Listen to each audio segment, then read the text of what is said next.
Hello and welcome to Envision Comprehensive Supervisor Training, a series of podcasts that Dr. Colin Ward and I have put together, and I'm Dr. Kim McBride, to further encourage and facilitate the process of developing comprehensive supervisor skills as you work with your supervisees. Good morning, Colin. Hey, good morning, Kim. It's good to see you and Good to speak with see you you. this morning. That's great. Uh, We're building today on episode number 3. And episode number 1 was why have supervision? Why is it important?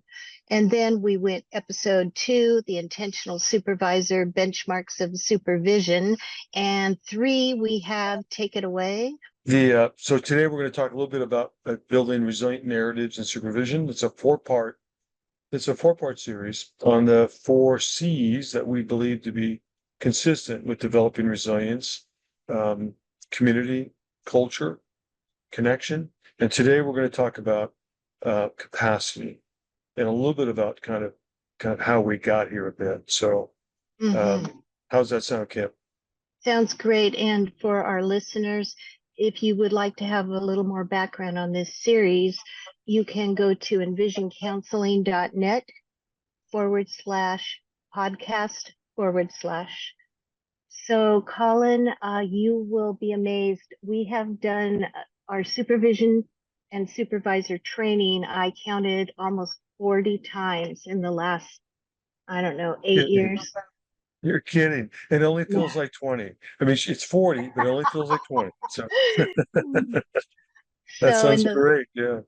in those sessions, what I've noticed is we've really centered on resilience.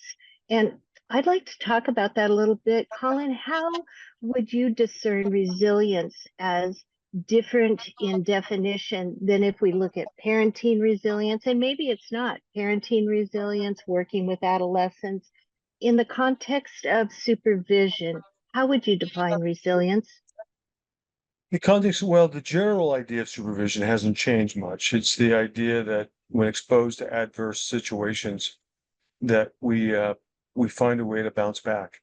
We find a way to kind of move forward. There's a tendency in our field, and I'm going to relate to supervision. There's a tendency to focus on the negative. How to resolve negative symptomology, how to resolve negative thoughts.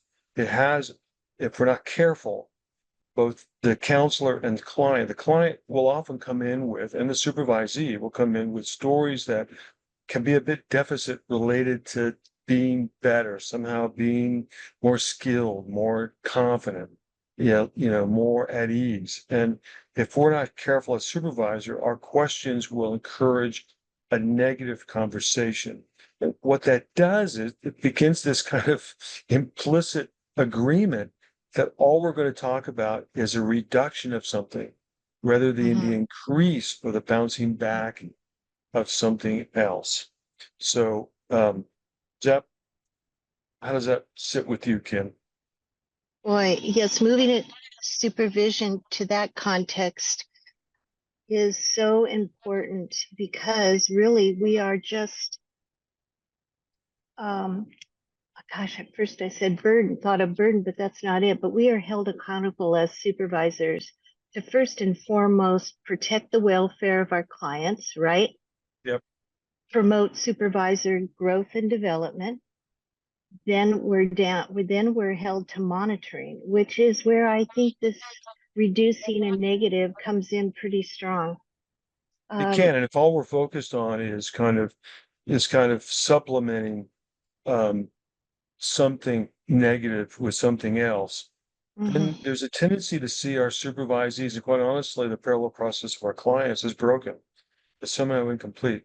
Our job is to find the right puzzle. That's what Insu Berg would say, that our job is not, people are not puzzles, right? We're not here to try to find that missing piece. And so in that particular context, then, if I shift the playing field and see my supervisees as inherently competent, as given the possibility and the nature that change is possible, in fact, inevitable, then I sit with a greater sense of patience, a greater sense of tolerance, a greater sense of belief that I don't have to necessarily take care of or reassure or problem solve or always be available for my supervisees because somehow they will fall if I'm not there.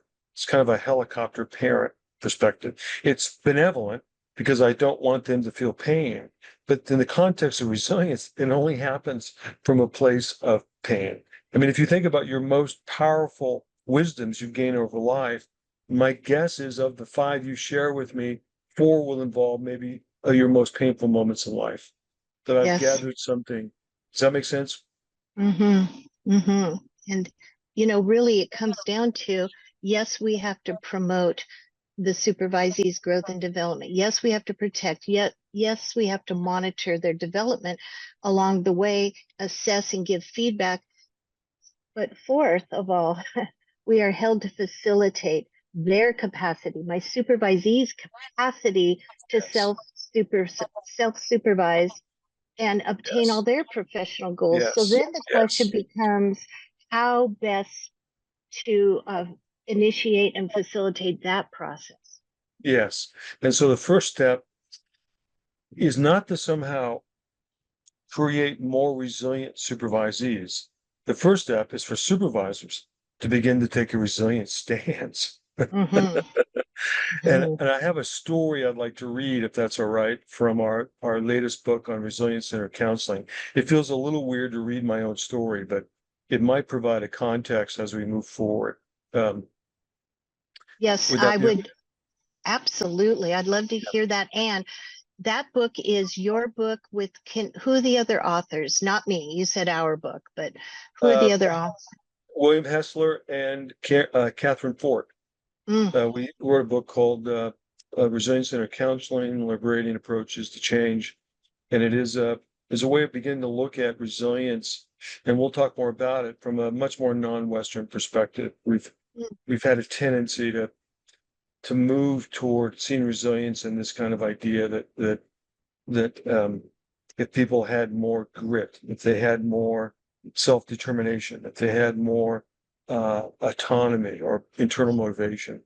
And what we're finding is, at least in non-Western cultures, that that's not necessarily the case, and it provides us a much more greater sense of understanding the inherent nature of resilience. So this story, we'll talk more about that, but this story, I think, represents a time in my career as a young, very young counselor, um, mm-hmm. young in the sense of my entry in the field, and kind of a moment in time that created a shift in how I began to think about my clients.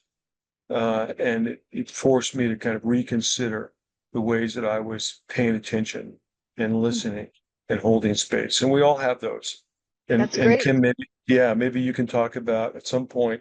I'd love to hear about some of your stories that represent kind of a shift in how you begin to kind of see your work with clients. And we hope that this might be an example of something from me that might help us begin to move into thinking about holding our supervisees with full capacity.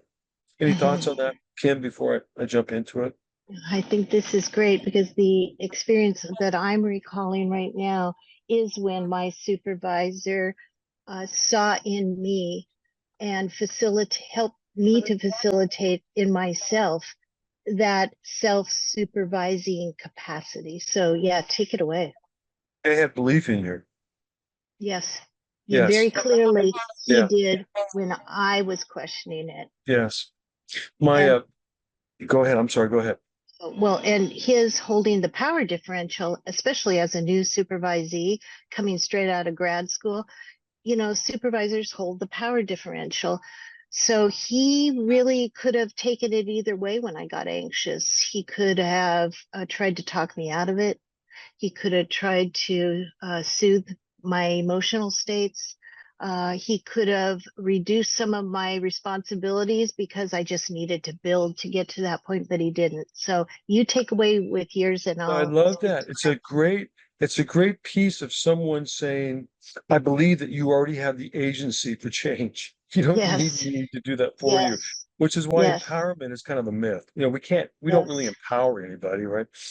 We do that It's for ourselves. impossible. It's It's impossible. impossible. Okay, so I'm going to read this. I'm going to try to make it as spontaneous as I possibly can, but it's out of our book, and I believe I can't remember what chapter it's in, but those that have the book can probably find it. So Great. here we go. In the early years of becoming a counseling professional, it was common practice for private, nonprofit agencies to accept client referrals from our county's Department of Health and Human Services. They were often understaffed and overwhelmed. Mhm. I gladly consented to seeing anyone willing to be referred to a new clinician like myself, eager to make a difference in the lives of others.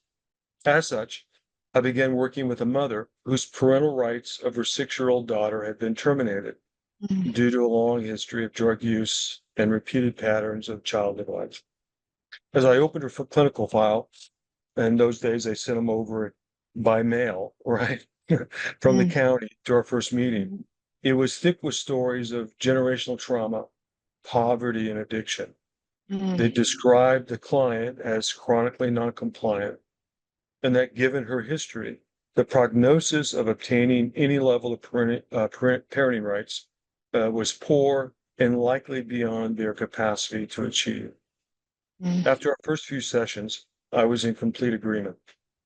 Regardless of what I did or said, we ended each encounter both feeling helpless to change and hopeless about what to do next. It was exhausting.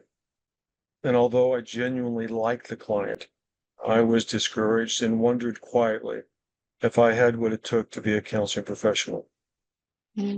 By happenstance, the agency was expanding, and my office was moved to the back of the building.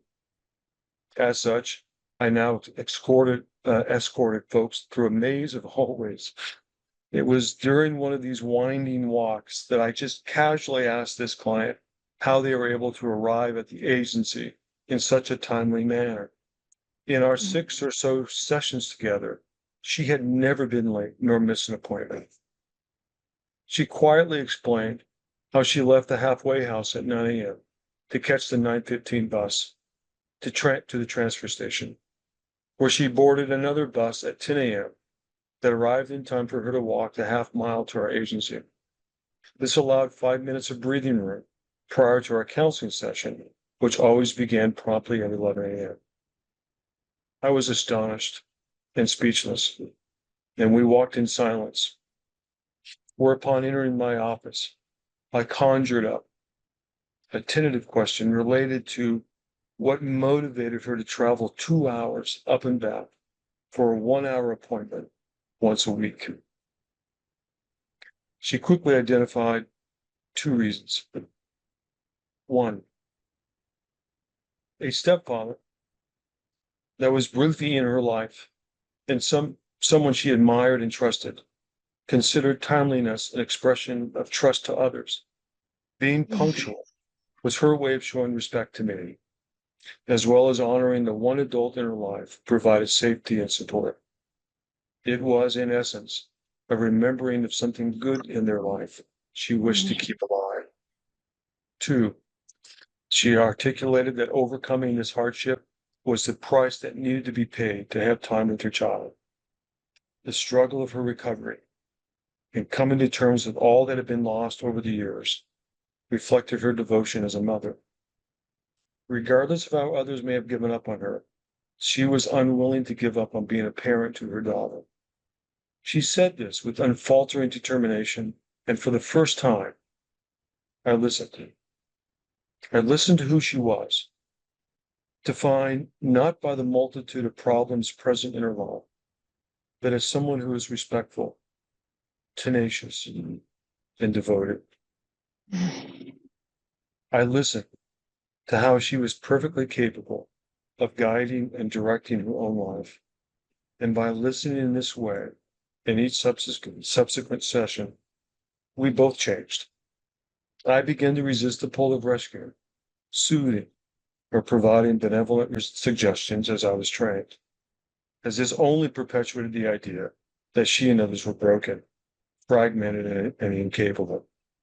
I came to realize that the wonder I experienced as we walked down that hallway together was a version of curiosity I hoped to bring to all my counseling sessions. I had changed. She began to tap into and began to trust her own internal resources. And although her recovery was still a struggle, it had less influence on the goals she had for herself, and she began to change. Mm.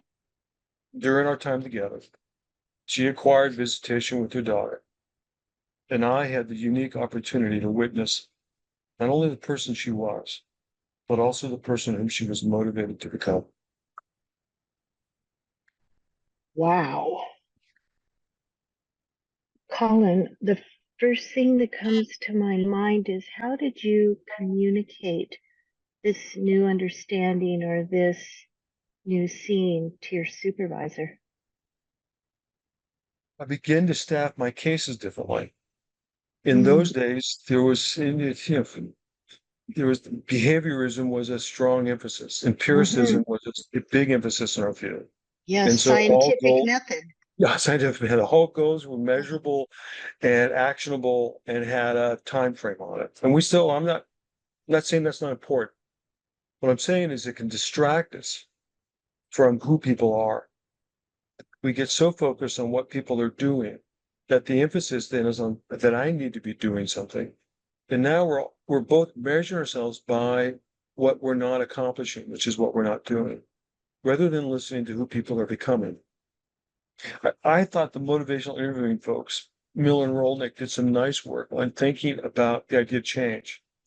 And for the first time, we begin to think about change not as an either or occurrence, which can happen in an empirical model, but that people think about and contemplate change for a long period of time. And some of the factors that relate to change have very little to do sometimes with the goals that we have and more about being heard and held and seen as capable by someone else. And I think I began to see my clients not as something that I had to do to help them be better or feel better, but how I could listen to what's already in the room, what they already brought to the table. And Hmm. I think I was missing that. And so in supervision, I started talking about the courage and the honesty and the transparency and the bravery and how oftentimes the symptoms we see are the very thing that's keeping their head above water. It's not a deficit. We know in trauma work, the very ways that I protect myself, which can be Hmm. diagnosed as PTSD, probably is the very thing that's keeping me employed, the very thing that's keeping me kind of going through my day. So anyway, how does that resonate with you? Oh, and that protectiveness, as you mentioned, it's completely understandable and appropriate the moment to survive.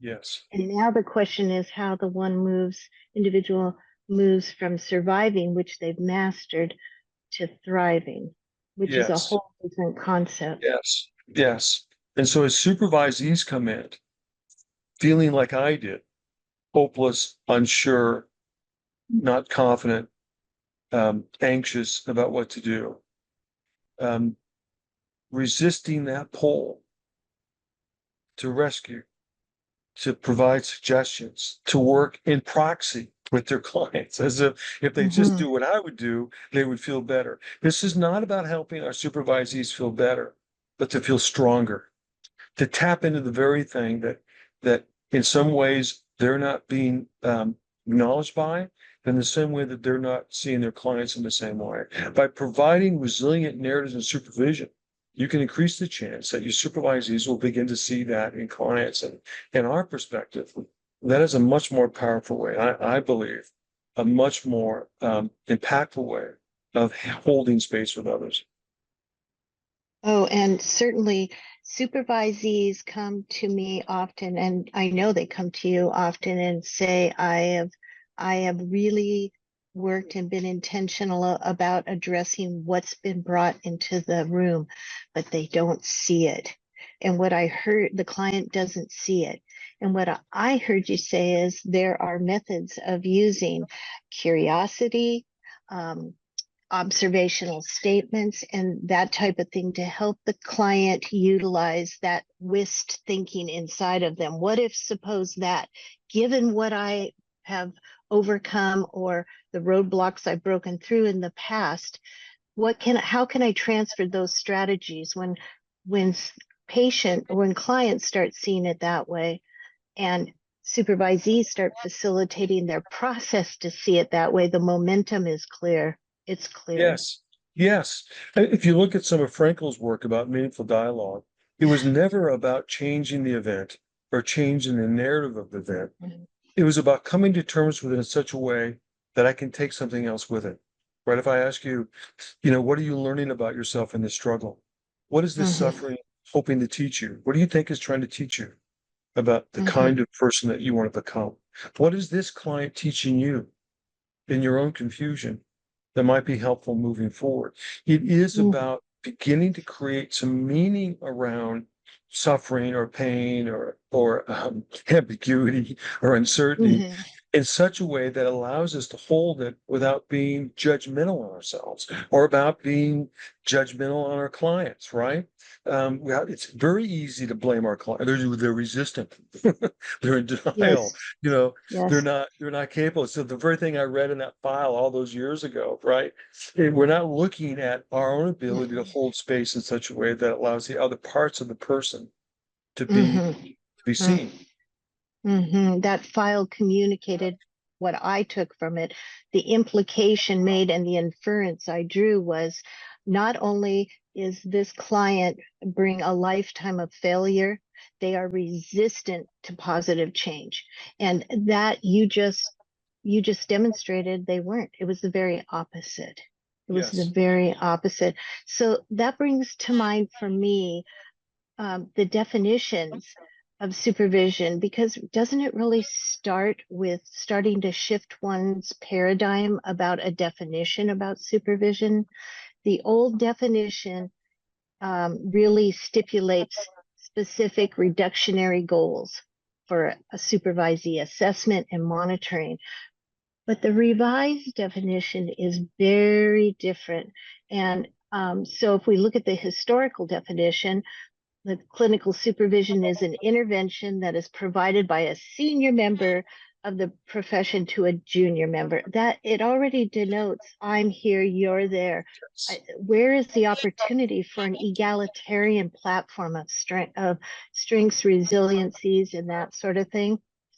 And the questions you've asked in supervision have been, what if that hierarchical divide was lessened?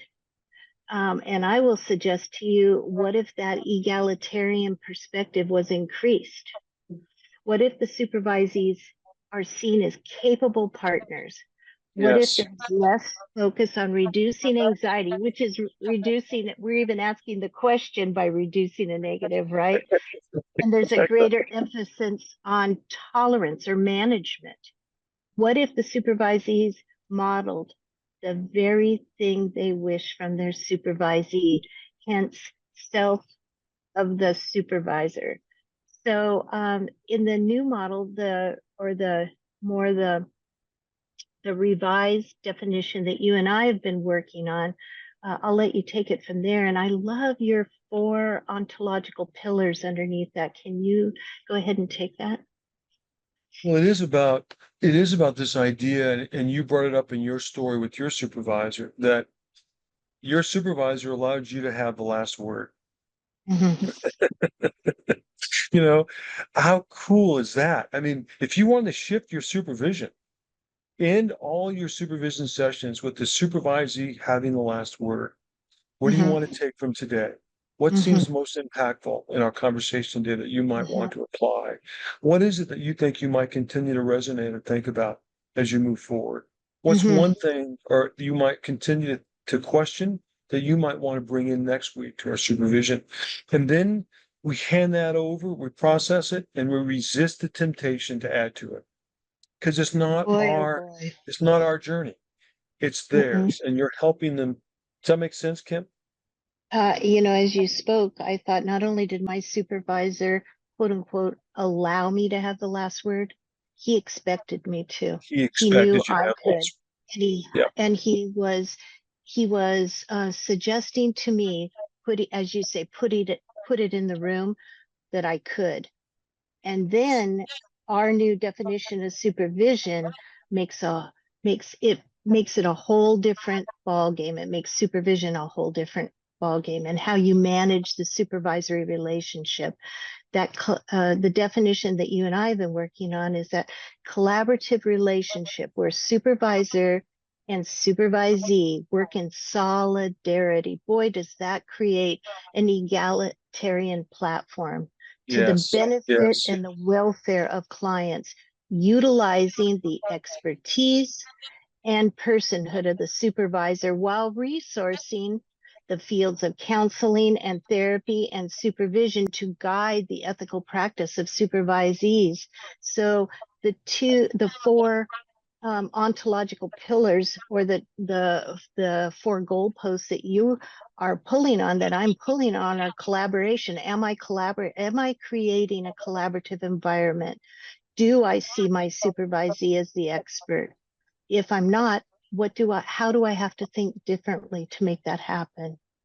Is the personhood, am I modeling the personhood that I am expecting or hope to facilitate, that the supervisee facilitates in themselves? Am I resourcing, co-investigating with the supervisee about how best to get what they want as an outcome in counseling with their clients and for themselves? Wonderful. What a nice way to start thinking about our stance with those who want to become professionals like ourselves in a much different way. That's not how I was supervised. I Not was pretty me much at told what to all. do initially. Yeah. And I love that piece about your last supervisor that that put into the room this idea that you could change. And I want to highlight that because the ability to have someone else have faith in us, even when we question our own abilities, even when we're not sure, that early anxiety of a new supervisee, of working with others and being overwhelmed by the stories and just the tragedies that sometimes influence the lives of those that we work with, that can be overwhelming, and we lose a lot of counselors early, because no matter what they do or say, they still sit with this sense of kind of helplessness about what we do. One way to off track Yes. is to begin to see our supervisees as capable, even when they don't see that for themselves. It's not about them. Good parents know this to be true. It's not about your kids falling. It's the fact that I've provided enough safety for them to fall and allow some space for them to get back up. Yes, That's so the most they learn. important. That's the most important decision, right? And so, Yes, and oh, go ahead. excuse me, Colin. No, The go ahead. What do you got? intent, the intended learning out of that for my child is Yes. that they know they can get up. Yes. Yes. That's that's the that's the goal. The That's goal the isn't goal. it the goal isn't the other stuff can be clinically effective, increasing the rhythm and pace of counseling to begin to have deeper conversations. That's all part of it. But inside of all that is the willingness for the supervisee to look at themselves in a non-judgmental way, to challenge themselves, to hold ambiguity, to come to supervision in a place that says, I'm not sure what to do, but I need a partner as I move through this, right? Yes, That's yes. empowerment, if you want to use that And old term. and here's the paradox. Okay. And I can't do that for my supervisees. You I cannot do can't that do with that. supervisors. I can't. So the No. question becomes, how do I interact in a way that the supervisee can facilitate their own process? What's expected of me? As you said, what do I need to model? What should I be Yes. modeling? Yes. Which is what you did with your client. Yep. Yep. And I can tell you the first step. There's like three primary steps as we move into capacity. And one is to refrain to refrain, at least in the processing of supervision, to refrain from judgment, to begin to see the process of how they're thinking about their clients as a continuum, not as an outcome. There's a tendency for us to get impatient. There's a tendency to want to kind of lead them, even benevolently, to an idea or a conclusion that you have found helpful, whether that's a diagnosis, whether that's a goal, whether that's an unanswered question. And every time I ask something like, well, have you thought about this in that particular way? It can imply that somehow they should have.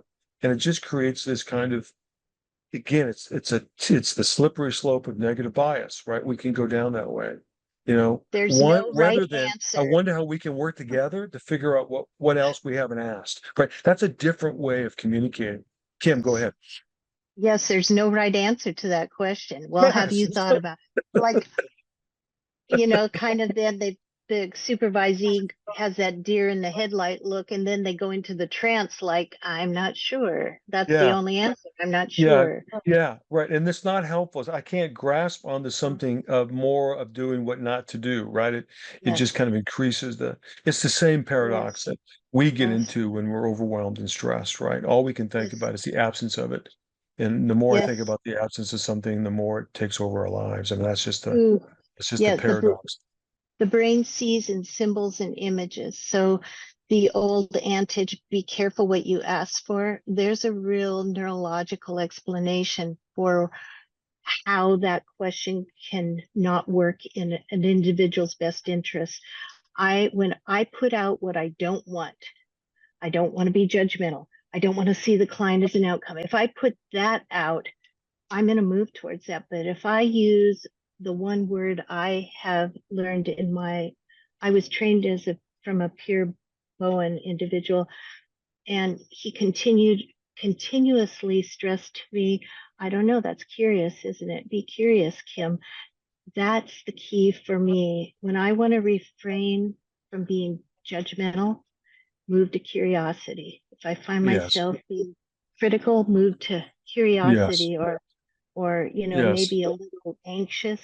If I start seeing my client as an outcome and not being patient with myself on their process, move to curiosity. Yes. Yes. Curiosity.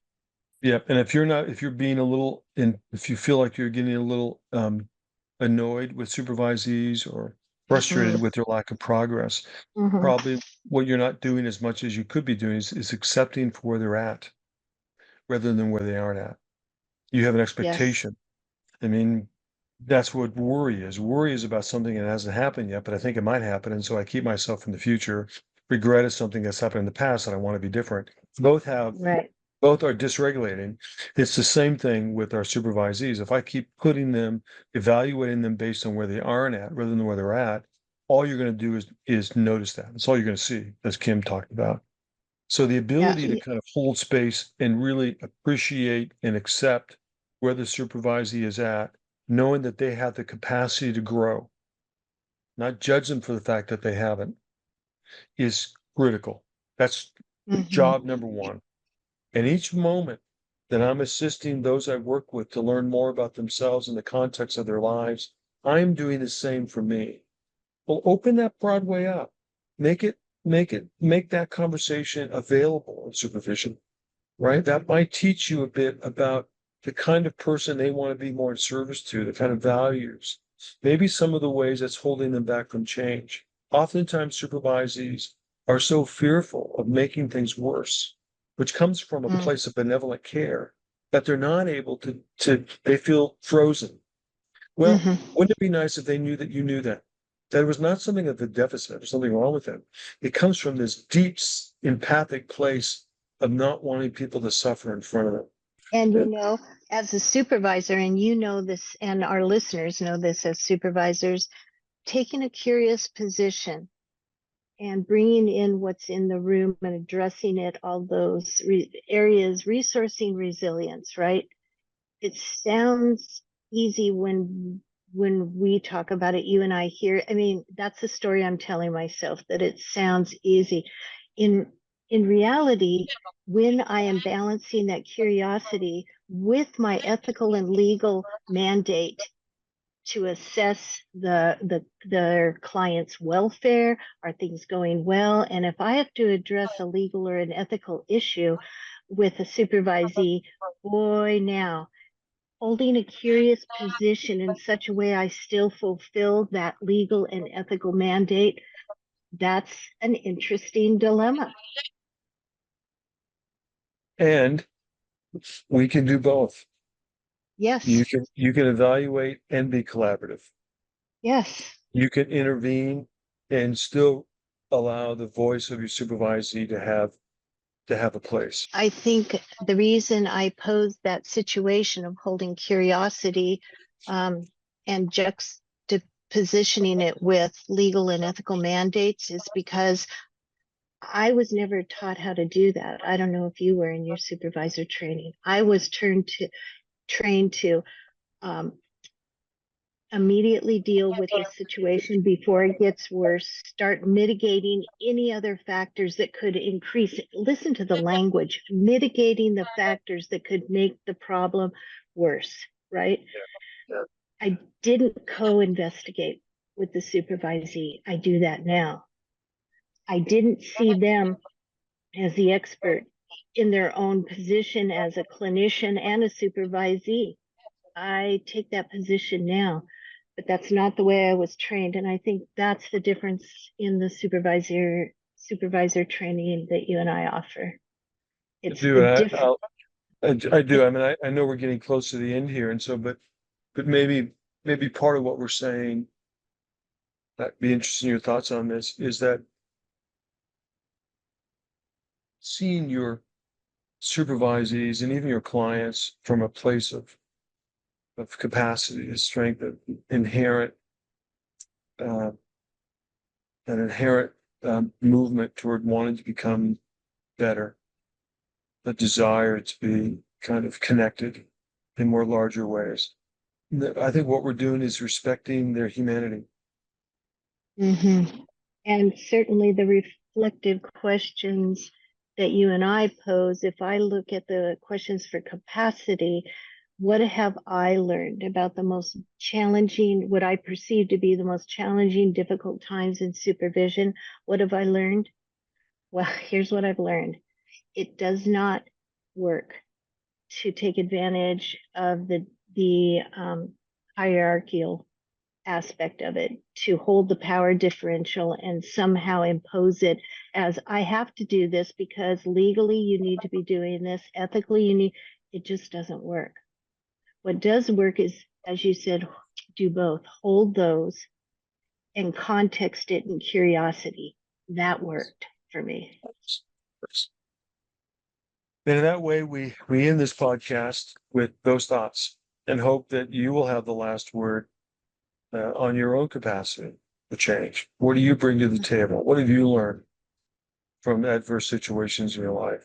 And how might that understanding help you hold that same place with your supervisees as they hold that with their clients? And expect that they will do the same. Except they would do the same. Yeah. Okay. So Colin, what do you want to hit next time? We touched on of the four arches in the arch of resilience, the four factors or dimensions, axioms, however you want to term them. We hit capacity today. What would you like to hit next time? I would like to talk about connection.